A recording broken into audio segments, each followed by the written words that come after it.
We all flew across the country from Oregon to Georgia, though some of us flew into Nashville and drove to save some money, so the bride could get married at her parents' house. The thing is, they lived in a pretty normal subdivision in Georgia that they had moved to after she went off to college, so she had no emotional attachment to it, and very few attendees lived nearby. She had been there for a month preparing for the wedding, but when we arrived the week before, she hadn't done anything with the fake flowers to make them into bouquets. Hadn't picked a single song for the DJ, not even First Dance, so we jumped in to help. While I was helping her compose the song list, her dad yelled at me for being on his computer, even though his daughter was sitting right there with me. The morning of the wedding, the bride was in the front yard setting up chairs for the ceremony and starting to yell. I'm claustrophobic. If you're not helping set up chairs, get out of the yard, and none of you are helping. We tried to help, but she really didn't know what she needed help with and kept redoing everything herself, like moving chairs half an inch to the right. Thanks. When she was finally getting ready to get dressed, her mom was nowhere to be found. After waiting over an hour, we sent the bride's brother to check the neighbors' houses, and they found her mom getting her hair and makeup done there. When she finally came back to the bridal suite, which was actually just the master bedroom, the bride wanted a picture of her mom helping her into her dress. For some reason, instead of stepping into it, they lifted it up over her head and fell straight onto the mother of bride's freshly applied bright red lipstick. Oh my God. That's my nightmare. That's terrible. She said, yes, it stained the dress. Oh no. If she's already like that panicky, that's Frazzled and pissed off. Oh my God. everyone panicked. I ran to the computer. This was 2009, no smartphones yet. So I Googled to how to get lipstick out of the wedding dress. I don't even remember what the solution was, but we found the instructions and luckily the stain wasn't too noticeable in photos.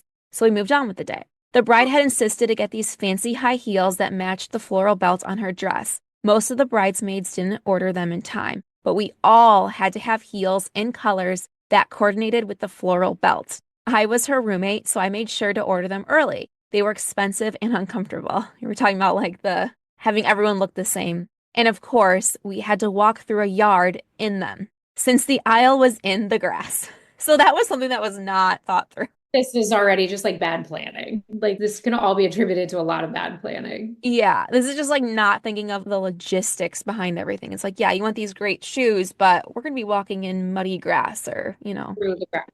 Yeah. Yeah. Ooh. I'm already like bad in heels, so walking in grass is terrible. Okay, we basically aerated the lawn ourselves. I nearly lost a shoe, and another bridesmaid almost fell. They scheduled the ceremony for 5 p.m. in direct sunlight in the middle of July. The bride was sweating so much. One of her brothers, a groomsman, passed a handkerchief to the best man, who passed it to the groom and handed it to the bride so she could wipe her face. Oh. That's another thing. Weddings outdoor in the middle of the summer, it's so hard to plan for. I've been to a wedding in the middle of July and same thing. We were like covered in sweat. The sun was literally like in our eyes. I don't know how Oh the bride and gosh. groom felt. Oh my gosh. Well, then your hair, yeah, like the hair, the makeup, the whole thing, like it's just All that time and money is just, yeah. fun. I know. We got married at the end of April, and in Charleston, it's like hit or miss. We like luckily had a good day, but we almost got rained out, so it could go the other way. Right. It's like so hard because you never know. Every month has their kind of battles. Same with us. We got married the end of March and it could be like almost rainy season. We had every Cool. kind of weather that day. It was like Yeah. no sun, rain, or like whatever. Bring it our way. It's fine. I think I would take most things over sweating though. Yeah. Rain, I feel like you could just be like, oh well, like There's been a what are you lot gonna of pretty weddings I've seen online with rain and they like have like their umbrellas and it's all like decked out Right. Do you still. know that scene from Pirates of the Caribbean? It's like the second one where she's like, the wedding got interrupted, but she's like being rained on. And I always Yes. thought that was so beautiful that you could do this white gothic wedding almost. If you had like the right vibe, it could definitely work out. Yes. And I always look at those brides too, and I'm like, this is a bride that's there to get married. She's like more of like, yes, like let's like make it look aesthetic and everything. I love when they just show them like running down the aisle or like at the end, like getting rained on. I'm like, that's It's beautiful. romantic. It Yeah. really is. It's an underrated. We went to one where it was pouring rain and it was pouring rain the whole way up until like she had to walk down the aisle. We were sitting there, everyone had like our programs covering our heads, like it was raining, and then it stopped. Oh my God, I'm gonna get chills. And this wasn't even my wedding. She walks down the aisle, the sun comes out, and a rainbow, a double rainbow comes out at the end of their ceremony. And I Oh, just remember thinking, like, that's amazing. Like, bravo. Like, I had the best photos. yeah, the photos were unreal. Like, it was so well done, weather. Like, it was well done. I love that. That's the thing It too. does not always happen that way, but I was very happy for her. Yeah. I feel like right after a rain, it's like everything just looks a little brighter. Like, yeah, that's amazing. I love that. But the Uh, sweating like a pig, not so much. yeah, that I'm kind of out on. There's no aesthetic way to like handle that. There's no glistening. No, I'm definitely not one to glisten when I'm sweating either. After the ceremony, we took a few pictures and they sent us up to the reception venue, a community center in their neighborhood, about half a mile away. The caterers arrived at the same time the bridal party did. It was Mexican food catered by a restaurant, but they microwaved it on site. There weren't enough outlets in the prep area, so they plugged the microwaves in throughout the room. Naturally, this overwhelmed the circuit and tripped a breaker. No. Someone had to find the breaker box to reset it. Oh my gosh, Oh this my is God. So my background is in catering, and the second it was microwaved on scene, I was like, oh, this is gonna be bad. Just from like it's gonna be gross kind of way, but also the breaker box. yeah, because even that alone, like microwaving all the food. These like golf, I'm assuming it's like a golf club type thing. They have kitchens, commercial kitchens usually. I'm kind of, Thing. And or this, usually caterers will come and like see where they're serving from ahead of time. So like that's an interesting, or they would bring their own portable kitchen type deal. So yeah, that seems like another interesting thing with like logistics. Like if you're gonna get married at a place to not, for them to not tell you, like the people that like own the venue to be like, hey, so we don't actually have a kitchen, so you have to do bring it hot, or I don't know. bring it hot, have some chafing dishes ready to go. Like, what did they have? Like six microwaves like through the reception area? That's what I'm picturing. We're just gonna put it on the head table for a minute. We gotta warm up this Yeah, just like all rice. of these microwaves just showing up. I'm just like, Yeah.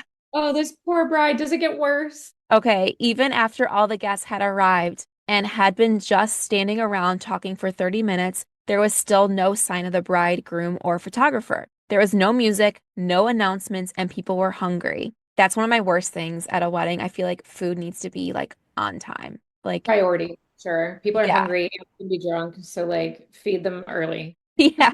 You need to fill their bellies. Yeah. Weddings where you're waiting like an extra long time for food. Like I feel like that you remember food. You remember things around food at weddings. We, the wedding party and bride's parents, finally decide to let people go through the buffet. No one told us not to.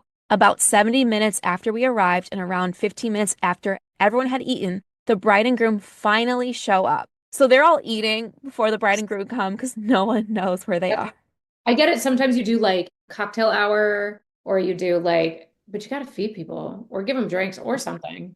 That's a Yeah, long time. you have to think about it as you're hosting a party, and so like your guests need to be taken care of. Yeah, you run away sometimes and do photos and stuff, but it sounds Yeah, photos after the ceremony are super standard, but yeah. that's usually when there's like cocktail hour with some bites and Mm. some food. Sounds like there was no wedding planner or coordinator or Oh someone. God, no. No, there was No no one nipped plan. this in the bud.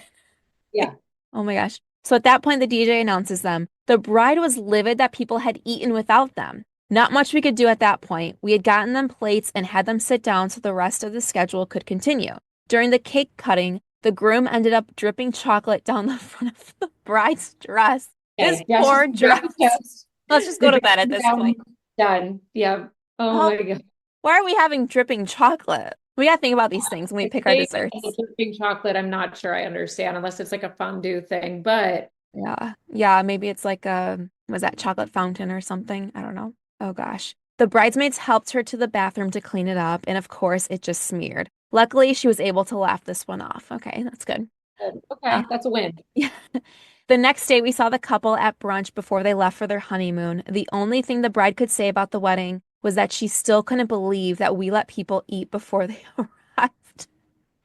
She said it on repeat, even after we explained the situation, and we even had to remind her of the good parts. We actually stayed friends after that until I broke up with a boyfriend who I only dated for about 10 months, and she had only known for about 5. He must have said something wild about me because she texted me saying she was worried about me. I explained why I broke up with him. He was manipulative, verbally abusive, narcissistic, and basically never heard from her again after that. Whoa, interesting. Whoa.